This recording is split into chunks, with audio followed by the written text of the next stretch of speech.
তার মাঝে রাখিল আমার পরিবারে। মাটি নাকি পুরায় না?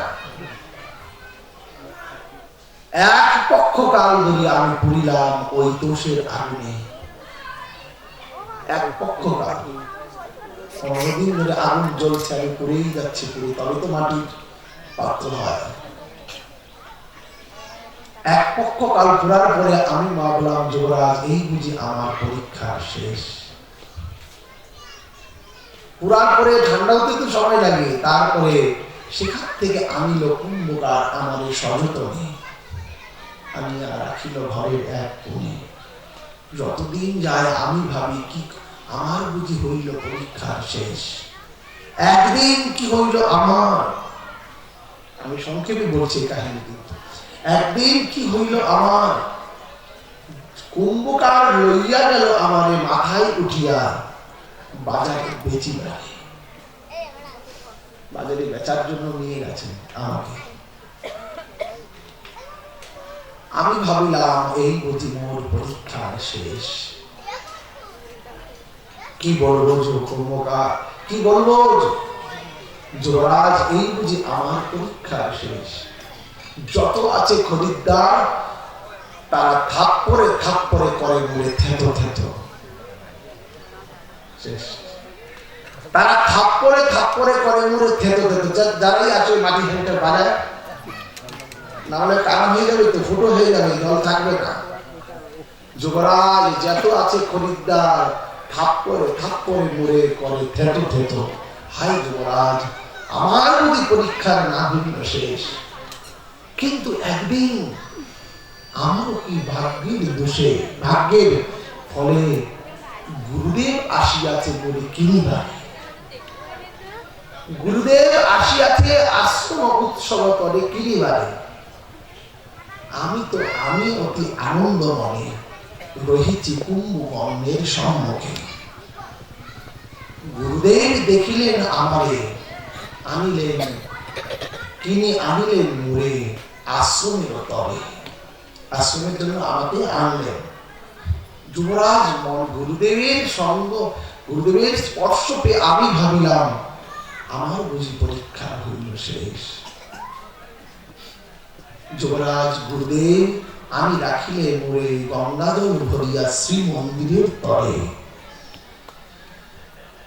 ভাগ্যের আমার আনন্দের অবধি সীমা নাই যুবরাজ।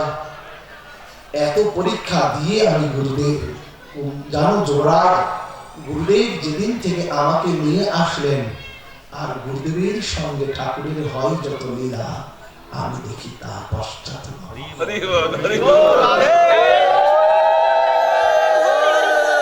গুরুদেবের সঙ্গে ঠাকুরের হয় যত লীলা, গুরুদেবের সঙ্গে ঠাকুরের হয় যত লীলা আমি দেখি তা পশ্চাৎ ভবনে। সবাই যুবরাজ, গুরু সেবা বড়ই কঠিন কাজ। এই বলে ওই মাটির হাড়ির থেকে ওই যুবরাজ যার কাছে আশ্রয় নিয়েছেন সেই গুরুদেব প্রকট হয়ে গেলেন। সবাই যুবরাজ, গুরু সেবা বড়ই কঠিন কাজ। এই জন্য বৈষ্ণব চিনিতে নারী দেবের সকতি মহিশ্বর অল্প শিশু তার মতে। শ্রী গুরু বৈষ্ণবে দিয়ে ফাঁকি প্রেম পাইতে হইলাম বাকি রামদাস বাবাজি মহারাজের আশ্রম।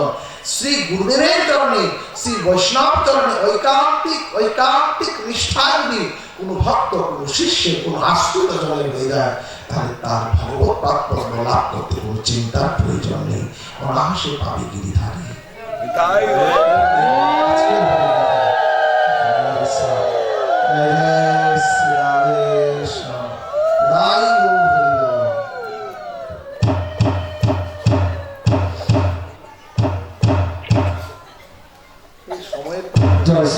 সময় লাগে অনেক। জয় শ্রী রাধে। বামুনকাটি নিত্যানন্দ আশ্রমে উপস্থিত কৃষ্ণেন্দ্র ভক্তমন্ডলী, আপনারা এতক্ষণ গুরু সেবা লাগবার বা গুরু সেবায় যোগ্যতা অর্জনের কি কি গুণ থাকা প্রয়োজন সেটা আপনারা আস্বাদন করলেন। তো এখন তো মধ্যাহ্নকালীন ভোগারতি কীর্তন হবে। তো আসলে আমাদের দেশের সিস্টেম তো হচ্ছে দাঁড়িয়ে ভোগারতি কীর্তন মানে ভগবানের কীর্তন করা। তো আপনারা এখানেই থাকবেন, শুধু একটু চেঞ্জ হয়ে ওই দিকে বসবেন, ঠিক আছে? কি মানে ভোগ মন্দির তো ওইদিকে, দাদা কীর্তনটা কি এখানে করবেন না ওইখানে? আচ্ছা, এখানে ভোগারতি কীর্তনটা হবে, কিন্তু মন্দিরটা আমাদের পিছনের দিকে আছে। যদি আপনারা সবাই একটু মাঝখানে শুধু একটা রো রাখবেন, ঠিক আছে, যে পিছনটা যাতে ওইদিকে না পড়ে। দাদা আমাদের মহন্ত শামসুন্দর দাস বাবাজি মহারাজ, আমাদের বাবাজি মহারাজের অঙ্গ সেবক, যেটা বারবার বলেছি। তো শুধু দাদা বাংলাদেশে নয়, ভারতবর্ষের বিভিন্ন তীর্থের মৃদঙ্গ বাজাবে কি বিভিন্ন ক্ষেত্রে দেবভূমি পুণ্যভূমি সংস্কার শ্রীবৃদ্ধির জন্য কাজ করছেন আপনারা। আর আমার সেই বড় গুরু ভাই মানে আশীর্বাদে আজকে এই অনুষ্ঠান, আপনারা আশীর্বাদ করবেন, আমাকে কৃপা ভিক্ষা রাখবেন যেন জন্মে জন্মে আপনাদের মতো ভগবত ভক্তের সেবা, গুরু বৈষ্ণবের সেবা এবং গৌর গোবিন্দের সেবা করতে পারি, এই কৃপা ভিক্ষা আপনারা রাখবেন।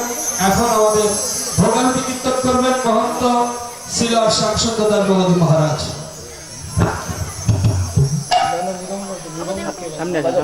আপনারা যারা সংগত করছেন বসবে কি?